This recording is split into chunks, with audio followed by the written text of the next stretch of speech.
Hello and welcome students, আশা করি তোমরা সকলেই খুব ভালো আছো। জ্ঞান জ্যোতি কোচিং সেন্টারের পক্ষ থেকে তোমাদের সবাইকে আরেকবার স্বাগত। তো আমি মীরা ম্যাম, আমি আজ তোমাদের বাংলা সিলেবাস ভিত্তিক যে টপিকটা নিয়ে আলোচনা করব সেটা হচ্ছে তোমাদের সিলেবাসে দেখবে অলংকার আছে। এই অলংকার থেকে যমক অলংকার যে আছে এই জায়গাটা নিয়ে কিন্তু পুরো ডিটেইলসে আলোচনা করব এবং বুঝিয়ে দেবো, ঠিক আছে? তাহলে এক এক করে আলোচনার বিষয় শুরু করছি। তবে শুরু করার আগে তোমাদের খুবই একটা গুরুত্বপূর্ণ ইনফরমেশন দিয়ে যাই।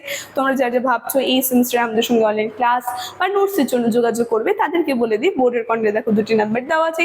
যে কোনো একটি নাম্বারের মধ্যে কল করে নিয়ে আমাদের সঙ্গে কিন্তু সরাসরি যোগাযোগ করে নিতে পারবে। তার সঙ্গে তোমাদের বিভিন্ন সেমিস্টারের যে কোর্স ফি জায়গাটা আছে, একটু ছোট্ট করে এই জায়গাটা বলে দিই, কারণ একটা ছোট্ট পরিবর্তন হয়েছে। সেটা হচ্ছে তোমাদের যাদের যাদের মেজর স্টুডেন্ট তোমরা আছো, তোমাদের কোর্স ফি কিন্তু এখন রাখা হয়েছে 1299, ঠিক আছে? তার সঙ্গে মাইনর কোর্সের কোর্স ফি আছে 699।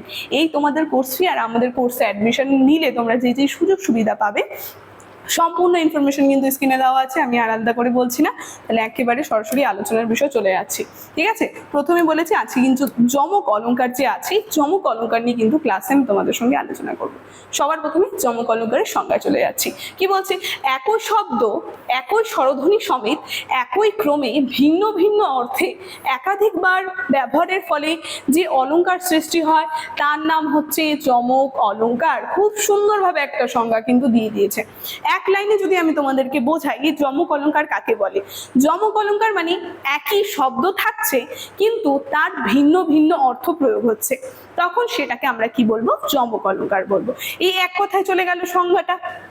মূল অর্থ আমরা দেখিনি। কি বলছি? যমক শব্দের অর্থ হচ্ছে যুগ্ম বা দুই, মানে শব্দ একটাই থাকবে কিন্তু তার অর্থ কিন্তু ভিন্ন ভিন্ন হবে, ঠিক আছে? দেখো প্রধান বৈশিষ্ট্য এখানে তাই বলছে একই শব্দ দুই বা ততোধিক তার থেকে আরো বেশি ব্যবহৃত হয় এবং প্রতিবারই কিন্তু সম্পূর্ণ ভিন্ন অর্থ প্রকাশ করবে, ঠিক আছে? তাহলে এই সংজ্ঞাটা আমাদের ক্লিয়ার হয়ে গেল। এবার আমরা প্রধান বৈশিষ্ট্যতে চলে যাই যমক অলংকারে, যেখানে প্রথমেই বলছে শব্দের পুনরাবৃত্তি। এই যে সংজ্ঞাতেই তোমাদেরকে বললাম শব্দ কিন্তু একই শব্দ থাকবে, দুই বা তার তিনবারও কিন্তু থাকতে পারে বা তার থেকে বেশি থাকতে পারে, অর্থ ভিন্ন হবে। তাই কিন্তু বলছে একই শব্দ চরণে দুই বা তার থেকে বেশি ব্যবহার হবে, শব্দটির মূল কাঠামো কিন্তু অপরিবর্তিত হবে, মানে অর্থটা কিন্তু পরিবর্তন হয়ে যাবে। তারপরে ভিন্নার্থ প্রকাশ, যেখানে পুনরাবৃত্তি শব্দটি প্রতিবার আর কি সম্পূর্ণ পৃথক বা ভিন্ন অর্থ নিয়ে কিন্তু প্রকাশ হবে, যা কাব্যরস ঘনীভূত করে। তারপরে ধ্বনি সাম্য রক্ষা, যেখানে শব্দটির স্বরধ্বনি ও ব্যঞ্জন ধ্বনির অনুক্রম হুবহু একই থাকে, যা শ্রুতি মধুর বা মানে আমরা শুনতে কি খুব সুন্দর কিন্তু শোনা যায়, আমাদের কানের কাছে শুনতে খুব মধুর লাগে বা ধ্বনি ঝঙ্কার সৃষ্টি করে, ঠিক আছে? এইভাবে কিন্তু বৈশিষ্ট্য চলে গেল। এবার আমরা যদি দেখি দৃষ্টান্ত ও সাহিত্যিক উদাহরণ অনুযায়ী কি বলছে দেখো, খুব সুন্দর উদাহরণ যদি আমরা বলি। এই যমক অলংকার এতক্ষণ তো শুনলাম সংজ্ঞা বৈশিষ্ট্য, উদাহরণটা দেখলে আরো ক্লিয়ার হবে। দেখো কি বলছে, মাটির ভয়ে রাজ্য হবে মাটি। এই যে মাটি শব্দটা যদি আমরা দেখি, দিবস রাত্রি রহিলে আমি বন্ধ, তো এই যে মাটি শব্দটা যে আমরা দেখতে পাচ্ছি, প্রথম লাইনে চলে যাচ্ছি।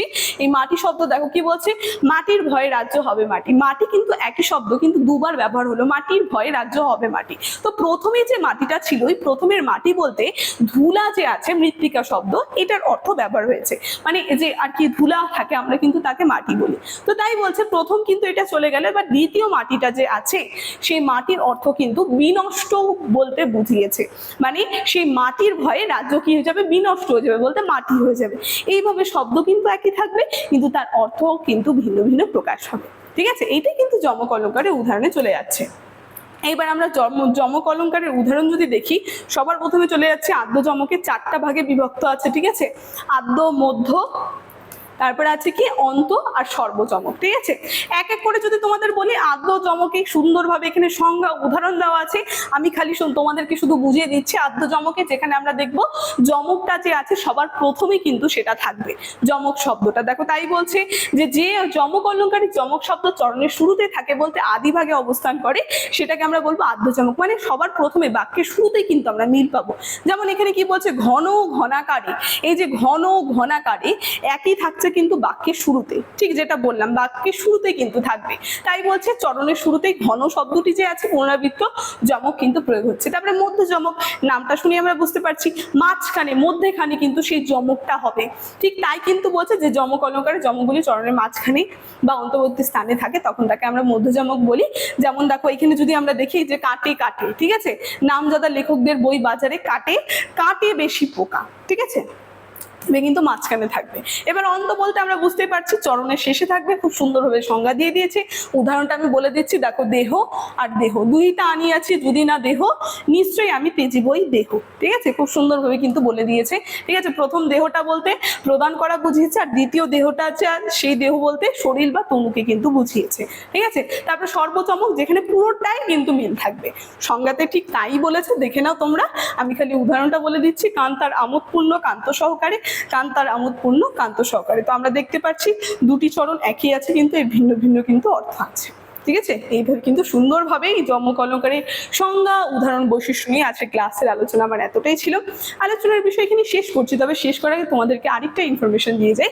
সেটা হচ্ছে আমাদের প্রিস্টিক্যাল পাবলিশার যে রয়েছে, সেখান থেকে কিন্তু তোমাদের বিভিন্ন সেমিস্টারে তোমাদের সিলেবাস ভিত্তিক সেই বইগুলো কিন্তু পাবলিশ করা হয়েছে। যাদের যাদের প্রয়োজন, এখানে দেখো দুটি কন্ট্যাক্ট নাম্বার দেওয়া আছে, যে কোনো একটি নাম্বার মধ্যে কল করে নিয়ে কিন্তু তোমরা আমাদের সঙ্গে সরাসরি যোগাযোগ করে নিতে পারবে। আজকের ক্লাসের আলোচনার বিষয় এখানেই শেষ করছি। ভিডিওটি শুরু থেকে শেষ অবধি দেখার জন্য থ্যাংক ইউ।